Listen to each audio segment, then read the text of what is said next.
and building an India where everybody feels that they have a space, everybody feels comfortable, and a harmonious India. So we've done pretty decent job of doing that. First big step was one man, one vote. The idea, constitution and the idea that each person should have a vote. Green revolution, self-sufficiency in food, computer revolution, we've got Sam Pitroda sitting here, telecoms revolution, 1991 liberalization of the economy. So we've been pretty successful.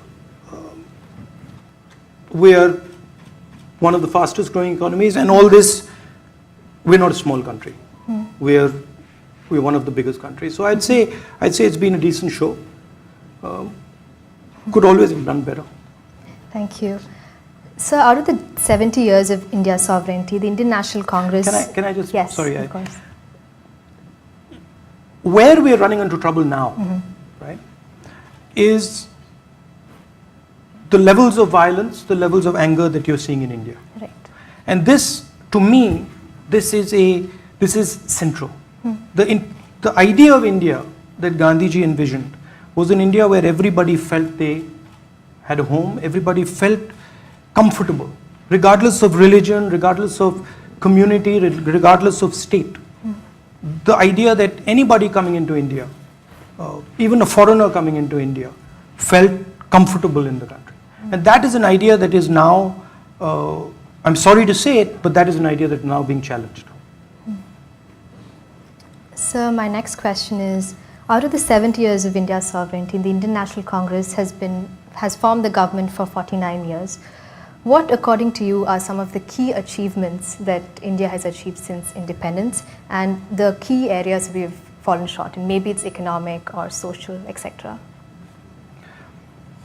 I mean, whenever you're talking about India, you're talking about over 1 billion people.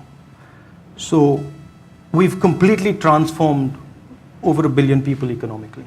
Our GDP, when we started, versus our GDP now, you can't even compare it. Electricity to the villages, education. I mean, one of the big achievements that we had in the last 10 years when we were in power, we took school enrollment to 90%. I mean, it's not spoken of, but it's a revolution. So we have the IITs. Right. We have, I mean, a lot of you sitting here are probably products of those institutions. So there are tremendous successes. I'd say when we started, and if you read the literature, pretty much everybody said we're going to fail. Yeah. So in the late 40s, 50s, India was, world development community said India's taken the democratic route. It's impossible, you can't bring so many people together. And we fundamentally believed that you could actually do it. And we disproved the idea that you can't actually develop 1 billion people using democratic institutions. That to me is something that makes me very proud. Always, as I said in the beginning, you can always do things better. So I don't say that, look, we successfully did everything and the game is up. I think it's a process that's ongoing. There's a lot that we can do on education. There's a lot that we can do in healthcare. Today, the way I'd like to frame it, there are two massive migrations taking place on the planet. One is taking place in India, and the other one is taking place in China. Huge numbers, millions of people moving from villages to cities in both the countries. We've chosen two completely different ways to manage that migration. The Chinese have chosen an organized way of doing it, and we've chosen a sort of decentralized way of doing it. And there are advantages to their system, there are advantages to our system. But one mustn't underestimate the energy and the power that is released when you take over 1 billion people from rural economy to an urban economy. There are massive expectations. There is tremendous fear. People don't realize it, but moving from a village to an urban environment where you don't know what is going to happen, where you don't know whether you'll get a job, is actually a terrifying experience. So that produces a lot of angst, it produces a lot of irritation, it produces a lot of anger, and management of that process is something that we've been reasonably successful so far. Thank you, sir. One of the key parts of any democracy is its institutions, and I would like to draw your attention to the judiciary. It's one of the most trusted institutions, but at the same time there are a lot of calls for reforming it. And very recently the people of India witnessed an unprecedented move by the senior-most judges of the Supreme Court to hold a press conference and to tell the public that there are discrepancies in the way how the court functions. What are your thoughts on this, and how do you think we can address the larger requirement of judicial reform?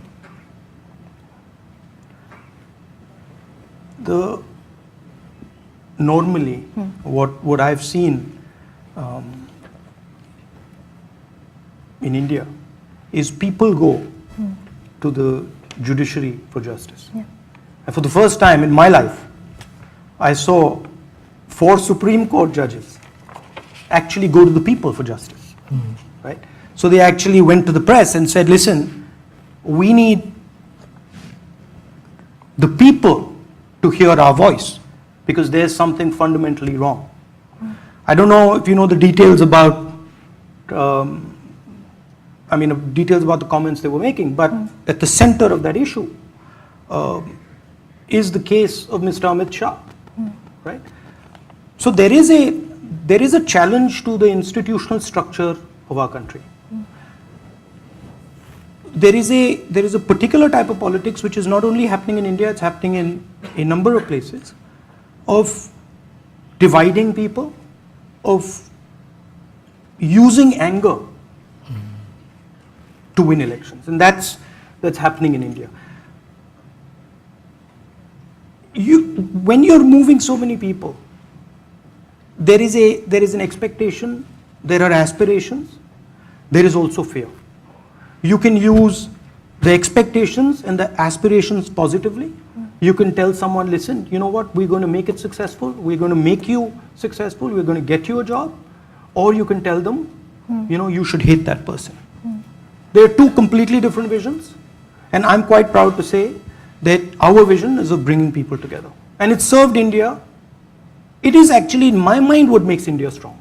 I think for me, if you ask me what am I proud of about my country, since not only Mahatma Gandhi, but since thousands of years, it is the idea of our plurality. It is the idea that people in India felt that they can say anything they want, they can do anything they want, and they won't face repercussions. That is being challenged, and it's not apparent outside how aggressively it's being challenged. We see it in India. You don't hear much about it, but it is a very, very aggressive and organized attack on the system. And it's the judiciary. If you speak to the press, it's the press. If you speak to business people, there's business people who will tell you that we feel intimidated. So there is a general atmosphere of intimidation. All right, so my next question is, today is International Women's Day, and so I felt it would be appropriate to ask you regarding the Women's Reservation Am I bill. allowed to ask you counter questions, or is that just so we can, get going? You can. Yes. And so for the benefit of the audience, this particular bill seeks to give 33% reservation for women in the parliament. And currently, women occupy only 12% of India's parliament, which is far less than the global average of 22%. Why is there a delay, sir, in passing this bill, especially when it appears that all political parties are We've been pushing it. No, all political parties aren't for it. We've been pushing it. The foundation of women's sort of empowerment in politics, women entering politics, the foundation was the Panchayati Raj Act, village government. And that's where the first women's reservation were passed. So there's, at the lower levels of the political system, there's tremendous participation of women. It's not all good, because some of it is, somebody's wife and somebody's relative, but by and large it's been very successful. And you're getting a generation of women at the panchayat and at the ward level where they're saying, okay, now we can play a game here. We tried to pass this bill in the Lok Sabha and the Rajya Sabha a number of times, but it was opposed. It was opposed by a number of parties. We've been telling the government of India that, listen, we need this bill passed, and we will fully support it because we believe in women's empowerment and women's participation, but not getting much of a response.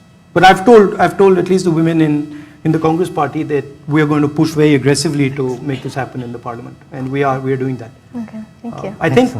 I think not having women play a role in politics is a tragedy. So I think it's critical. Thank you. In Kerala, you have quite a few women playing. We do. You don't have that problem. Thank you, Mr. Rao. Yeah. Now we're delving now quite a bit into specific policies, your vision for policies. And I would like, if I may, to draw you out on your specific vision for policy on jobs and on growth in the Indian economy. And this gets at something you mentioned earlier, the terrifying process of hundreds of millions of people moving from rural to urban areas typically. We know that that's part of the growth and development story, because on average around the world, when someone moves from a rural area to an urban area, their productivity increases by 50 to 100%. So it's a very important part of the growth process. But of course, the other part of this growth process is that we've got to have enough jobs for these hundreds of millions of people who are making their move. And I'd like to draw you out on that vision for how job creation, economic growth, urban transformation is going to proceed. But to put some structure on the conversation, perhaps if I may, I would like to quote back to you some of the things that you had written. I'm in trouble now, am I? What have I written? In a recent article in the FT, you wrote, with connectivity, but no threat from Chinese productivity, there would still be blue-collar jobs in the West and India. This, of course, is a reflection not just on India, but on America and elsewhere. It's a very important, cogent observation. And then you go on, with Chinese productivity, but no connectivity, economies would suffer, but institutions would still function unchallenged. It is the combination of the two factors, the connectivity, the technology, and the threat from global competition that is such a danger to many other economies. So to extract from that, you're talking about robotics, AI, fourth industrial revolution on the one hand, that connects up different societies. And you're talking about competition from China, yes, but it's really principles about competition generally, international competition generally. That has been, to put it bluntly, devastating for India on its blue-collar jobs front. That's the assertion that you make, and it's one that I think many, many people would stand by. But what I'd like to draw you out on is where you personally see policy can come in on this. Where do you see yourself potentially making policy on Indian job creation? Is it going to be in large-scale manufacturing? Is it, as you've suggested elsewhere, connecting small and medium-sized Indian businesses with technology? What is your vision for how we look forwards and we see job creation and growth transforming the Indian economy in the light of technological advances and global competition? Tell us how you're going to transform. So in the 20th century, you had the idea of the big factory. And it started off in Europe, went to the United States. China then built a similar structure. As I said in that article, the difference, of course, was that the old factories were concrete blocks. The new factories in China are factories with nervous systems. So they're actually connected, it's connected architecture and infrastructure. putting a 50,000, 60,000, 100,000 man factory in a democratic environment has its own challenges. People can ask questions, people can say, raise issues. So China has successfully done that. I don't think India can go down the route of 100,000 man factories. But what I see is a tremendous opportunity coming for India. And that's with the sort of fourth generation manufacturing. You said, what is the thing that you did well? And I answered you. And then you also said, what is the thing that you haven't done so well? So I'll pick that up right now. If you look, let's not look prior to the 90s, because things were different prior to the 90s. But if you look from the 90s to today, and there's decent amount of Congress governments in there, and there's 9 years of BJP governments, you can see in India tremendous increase in growth. But when you look at the job numbers, they're not there. Absolutely. Okay? And that's a fact. So our record in the UPA was better than the BJP's record, but our record wasn't exceptional. Their record is actually particularly bad. In fact, you have the highest levels of unemployment in India are today, in 8 years.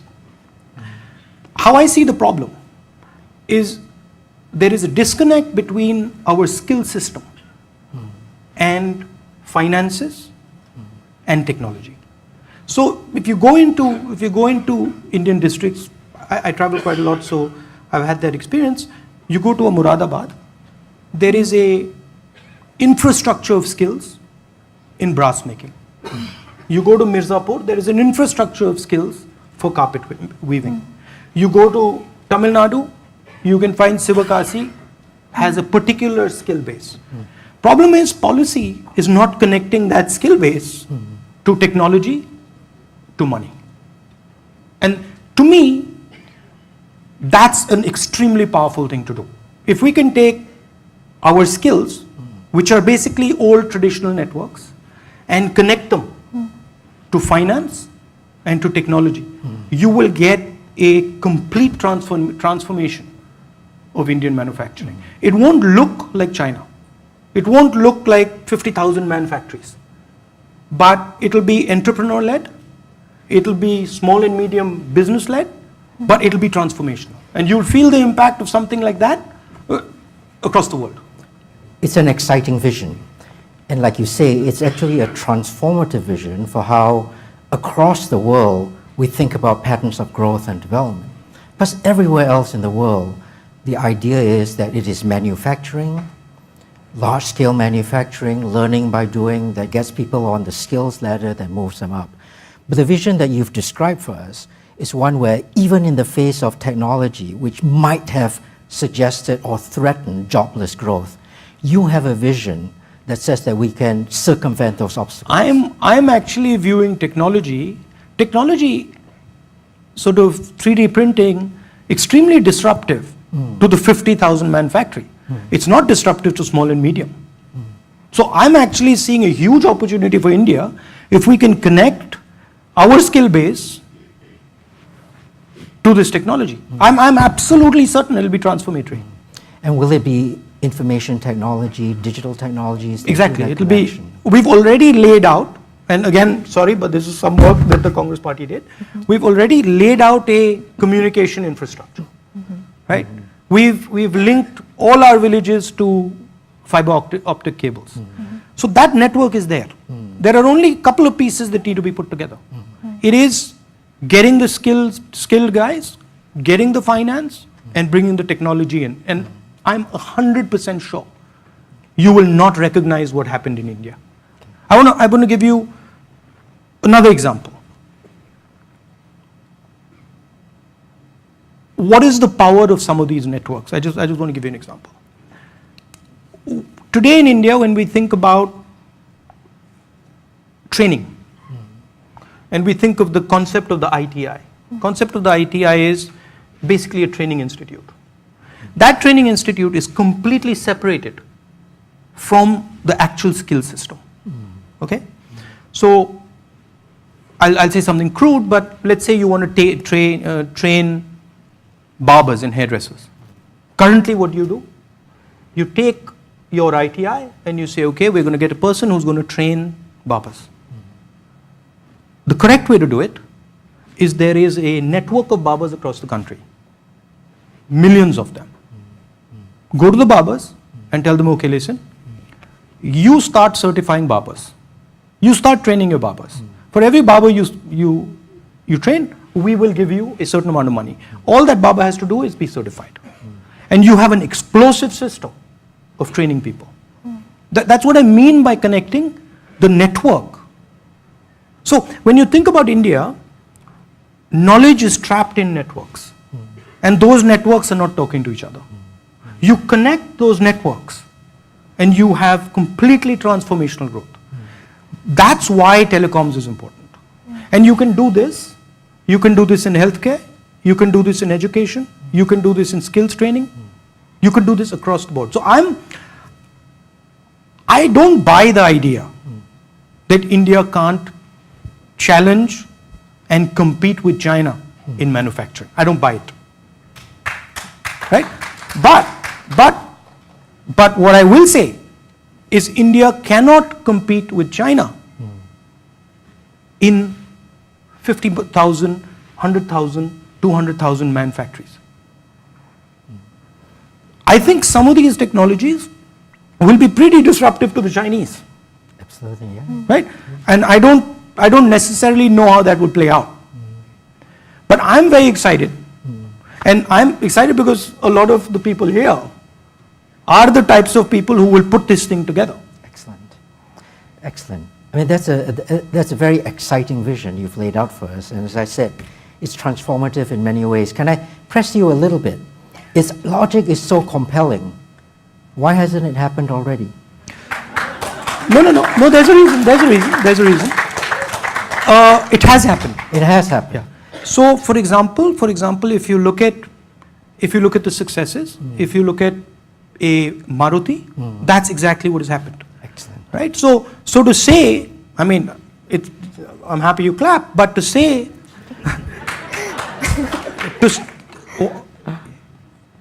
the Indian auto industry, Maruti factory, auto components industry, that's a success story.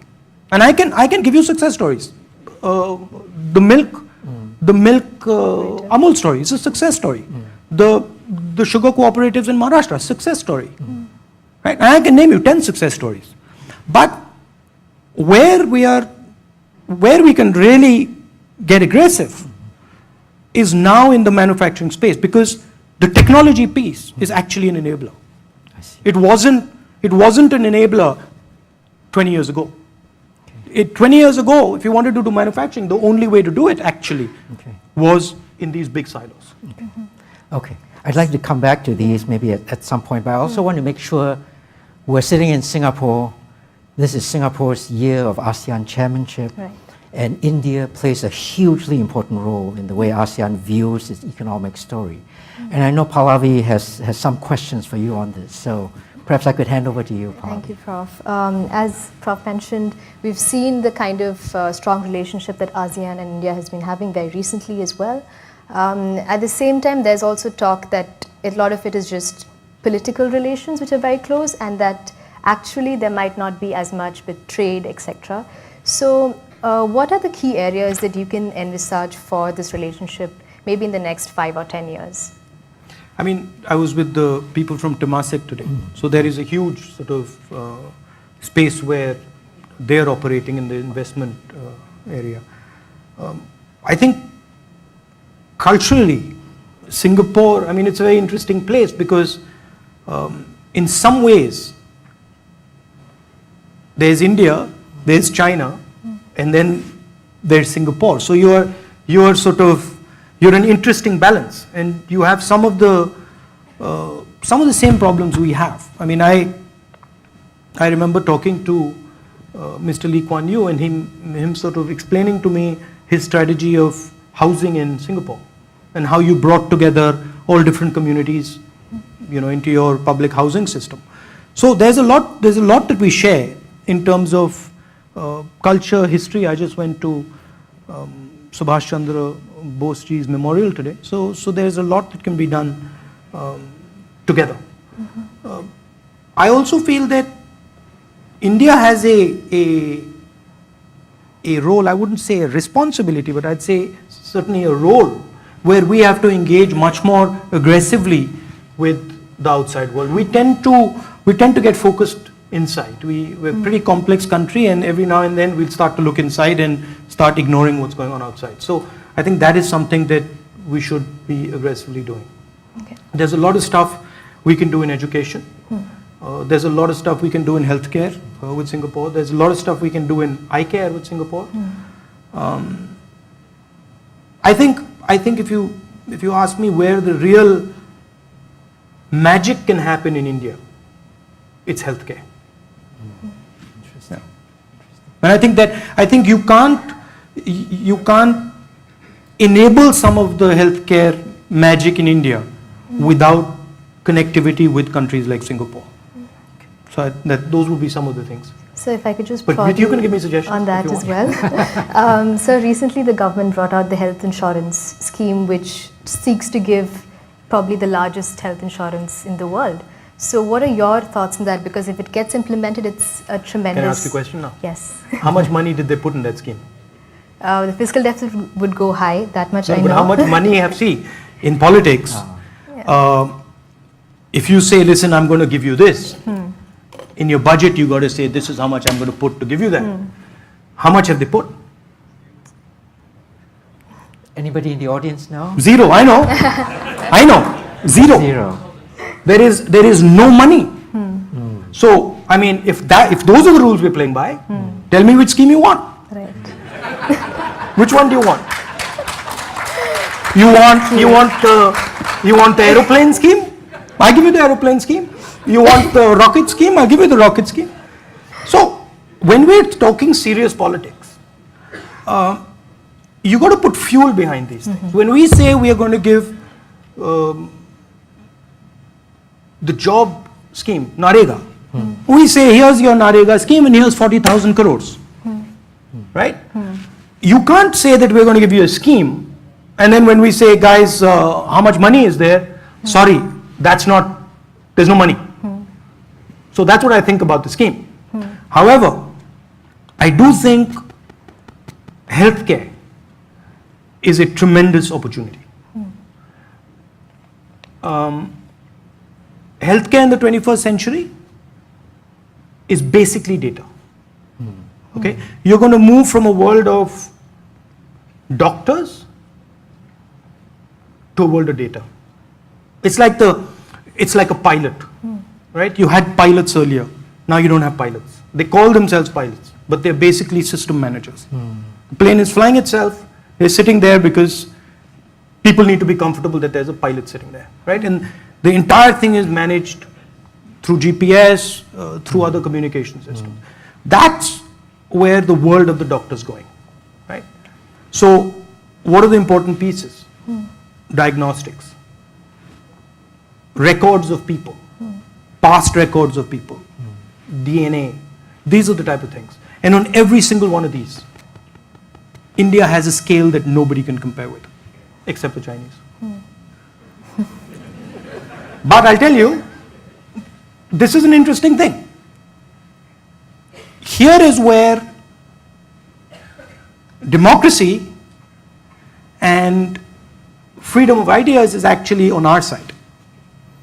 So we can actually do things with that data that the Chinese can't do. Okay. I want to comment on this, if I may, but I know that you'd also like to... Can I just say one thing? I'm passionate about this stuff. So, Yeah. And I don't, traditionally in India, right, our idea has been healthcare for Indians. We've never seen the global healthcare opportunity as being something that can actually be part of the healthcare for Indians play. Right? I can envision a world where Indian healthcare data is helping treat people in Singapore And you might not like this, but Singapore is paying India for it.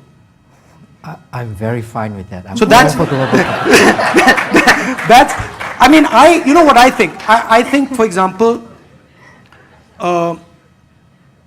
this is where big countries come into their own, Yeah. right? Yeah. To me, when I look at all these MRIs taking place in India, right? And I don't see those machines connected, I see a huge problem. Yeah. And I can see that if we connect all those MRI machines, you will completely transform healthcare on the planet. Yeah. Yeah. Again, this is a very exciting vision, and I wonder if I can just expand on it a little bit, and then, try to extricate from you your views on international inclusiveness, India's place in the world, as it were, because that's what we've started talking about now. And early in the conversation, you crafted for us this wonderful, inspiring narrative of Indian inclusiveness within the country. That there was, that we had to get away from this narrative of anger and exclusion, and that you worried about that might be emerging. And I wonder if I could use that to think about how India takes the world stage. We started talking about ASEAN.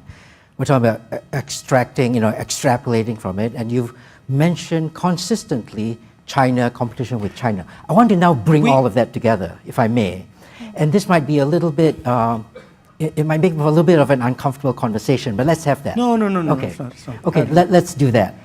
But can I just Yeah, make one certainly, point? go ahead, yeah. You said that, and this is part of the nature of India. You said that India has to take the world stage. Yeah, We don't want to take the world stage. We just want to be part of the world stage. okay. So we don't view ourselves as people who are going to take something. Okay. We feel that we have a role, we have a place, Yeah. and that's all we want. Yeah, so that's fine. That's very consistent with how I want to phrase this. There are those who think that the world is in the midst of a global power shift, away from the West towards Asia. This is the Asian century. It's the new Asian hemisphere, as the founding dean Kishore Mahbubani referred to it. In Asia, we have two giants, 2 billion people giants, that we have been talking about in terms of manufacturing and comparison.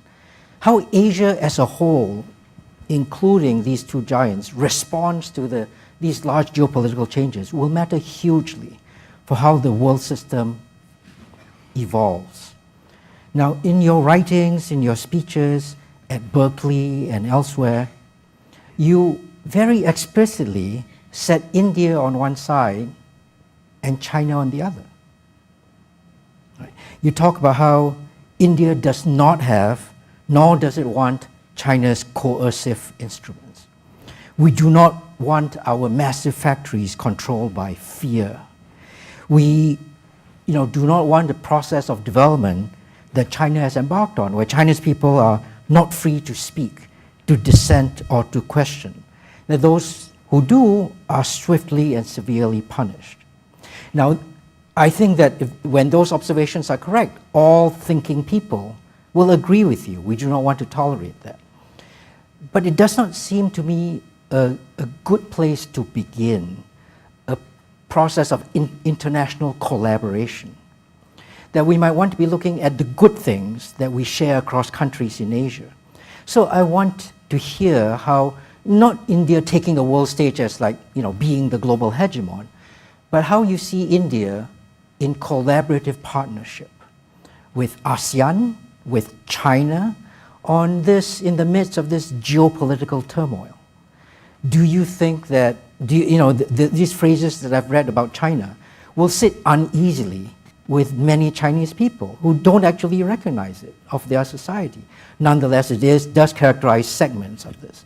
So I suppose what I want to hear from you is a narrative of India's international collaboration going forwards. How do you craft that? See, what the Chinese have achieved is impressive. And it is a manifestation of their culture and their way of doing things. And I'm no one to comment on how they choose to do something. So they've been pretty successful at building a manufacturing structure. And by all accounts, they're doing pretty well. So I respect that. India has a completely different culture, a completely different society, completely different way of thinking. My point there was that we can't replicate that. We don't want to replicate that because we're different. Saying that, India has to have a peaceful, cooperative relationship with the Chinese. India has a strategic relationship with the United States, but India is a big enough country where we have to have a relationship with everybody, including ASEAN, including the Chinese, including the United States, including Europe. My point there was that one mustn't think of manufacturing in one particular way. I see. And to a lot of people feel that, okay, manufacturing is 50,000 man factories and let's do it. And my point there is that that's not going to happen. India doesn't have the structures. India's society will not be able to absorb a 200,000 man factory. Okay. Your earlier point about power shift. In an unconnected world,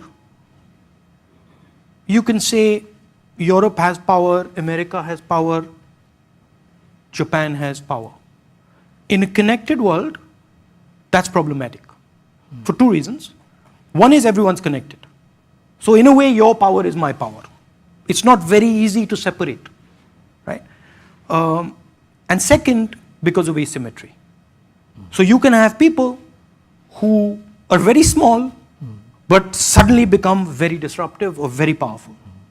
So I don't see the sort of linear idea that, okay, now we are shifting from here to there. I feel that you're going into a new paradigm. And the rules in the new paradigm have to be different. Cooperation in the new paradigm is important. A hot war in this paradigm is probably suicidal for everybody. So you have to reorient yourself from the 20th century where you were drawing these lines and saying, okay, this is the West and this is the East and this is the North and this is the South and this is the poor and this is the rich. And you got to, those lines will get blurred. And you got to think along this new paradigm. Okay, okay. That's a very rich tapestry and something for us all to reflect on. And it's very optimistic how we think about the nuances going forwards. If I may, I don't know if Pallavi, if you want to raise a further point on Kashmir, or should we open it up to the audience? I think I would like to ask the You question. you like asking me difficult Yes. questions. So you've been particularly critical of the BJP government's policy, or what you've called the non-existent policy on Kashmir. So how would you address Kashmir in the short term and in the long term? I think one complaint I have of the BJP foreign policy in general is that it's very tactical and it's episodic. It's not strategic. That's a broad point. 2004, we were handed a Jammu and Kashmir which was on fire when we came into power. Hundreds of people dying, terrorism, violence, and Manmohan Singh ji sat down with a couple of us and we made a plan and we worked on it for 9 years. Okay? And the plan was, how do you build bridges between people? That was the plan.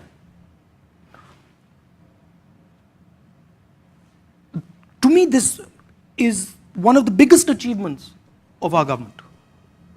When we left government, the way we used to measure it, very simple.